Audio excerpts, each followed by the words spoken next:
Hi everyone. This video presents some discussion and a few more examples about the greatest common factor. Recall that the greatest common factor, first and foremost, is a factor. Okay, and remember that a factor, that for two whole numbers, a and b, that a is a factor of b if b can be written as a times k, where k is some whole number.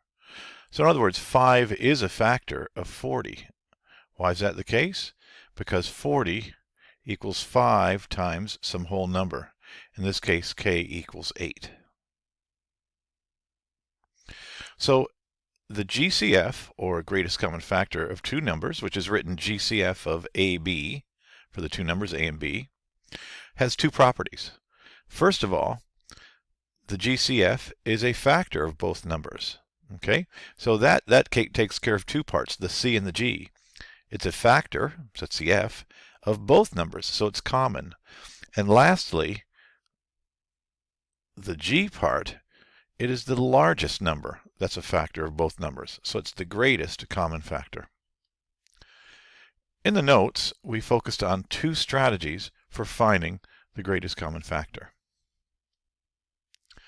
The first strategy is just making a list of the factors of the numbers. So here's an example, the GCF of 24 and 30. The factors of 24 and 1, 2, 3, 4, 6, 8, 12, and 24. Again, an easy way to sort of think about this is think of those in pairs.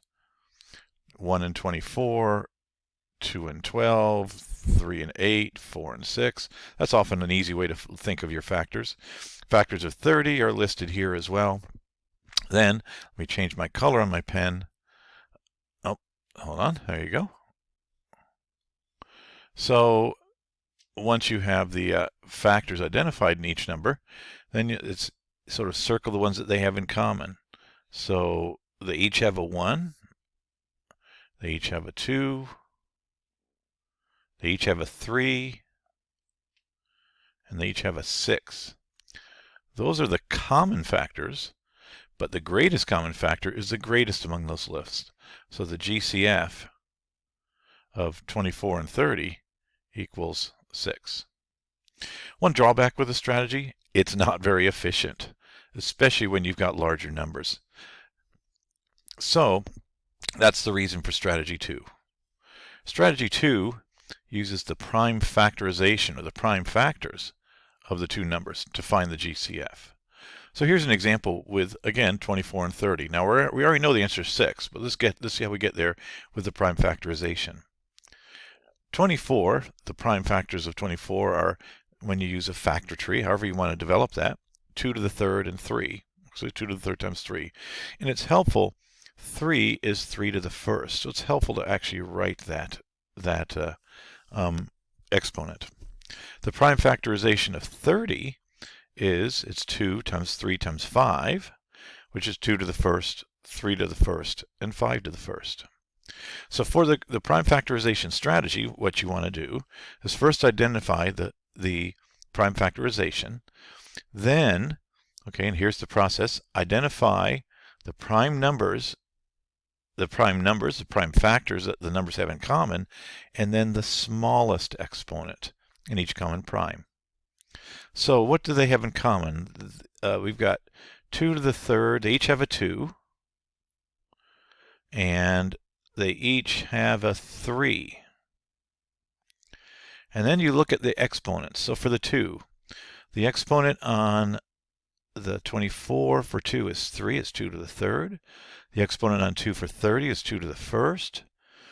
You want to make sure that both have this number, okay? So you can't pick the larger exponent. 24 has 2 to the third, but there's only 1 2 in 30. So you pick the smallest exponent. So that's 2 to the first. Go to the exponents on the 3's, 3 to the first and 3 to the first. They're the same, so the smallest exponent is the first. And so 2 to the first times 3 to the first also equals 6. Fortunately, we got the same answer. Isn't that a good thing? Okay, so what I'm going to do is finish up this video with a few examples. And I'm going to use the prime factorization technique on all of these, just because it's the most efficient and it's important to get used to using it. So the GCF of 240 and 600, this is a case where I certainly would not be wanting to list the factors. There's many, many factors of these. So what you want to do is find the prime factorizations. I have them listed here.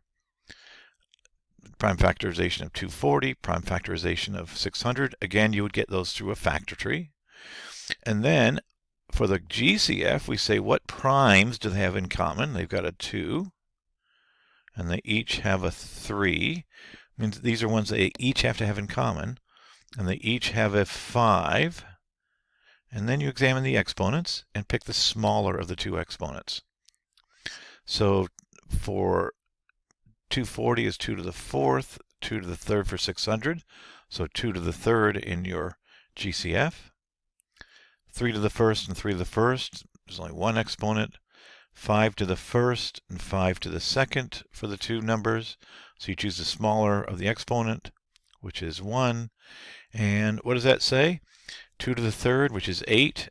8 times 15 is 120, is the GCF of 240 and 600. What if I give it to you in terms of just the prime factorizations? In other words, I don't give you the numbers, just the prime factorizations. These numbers are going to be huge, by the way. That's why I made them so. So what do they have in common? They each have a 2.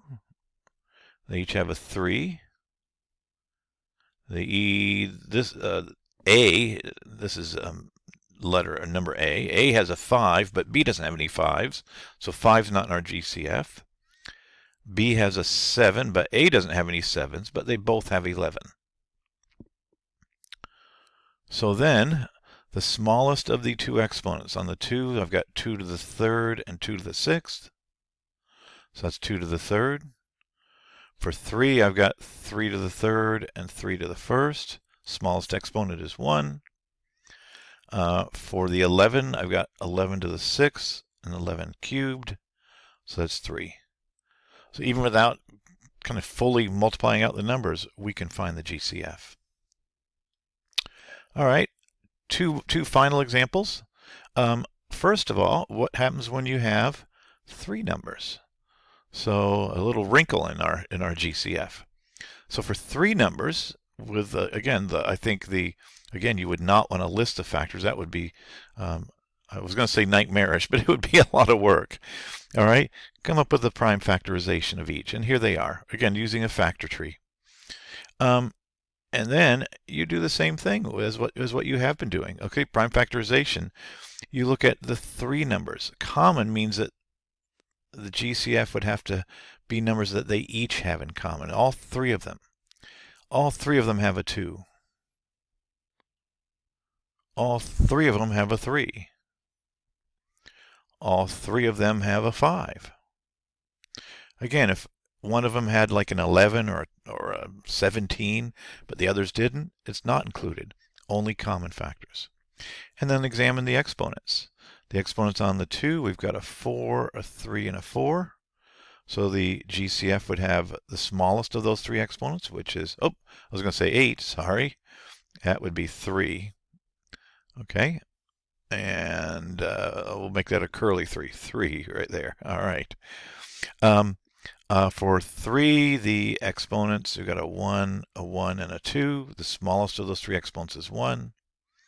And for the 5, we've got a 1, a 2, and a 1. The smallest of those 3 is a 1. So we've got, again, 2 to the 3rd, 3 to the 1st, times 5, 8 times 15, which again is 120. Lastly, the last example, what if I give you the numbers, but you don't even give you what the numbers are? So I've listed these off where I've got A's, B's, C's, E's, and D's. Those are prime numbers, okay? So let's see, what do these 2 numbers have in common? I've got number 1, think of this as number 1, and number 2. What do they have in common? Well, they each have a factor of A. Number 1 has a B, but number 2 doesn't have a B. They each have a factor of C. And lastly, they each have a factor of E. And then just focus on the exponents, the smallest of the two exponents. On the a, I've got a cubed, a to the 6th, so that's a cubed. For c, I've got c squared and c to the 1st, that's c to the 1st. For e, I've got e to the 6th and e cubed, so that's e cubed. And that is our greatest common factor.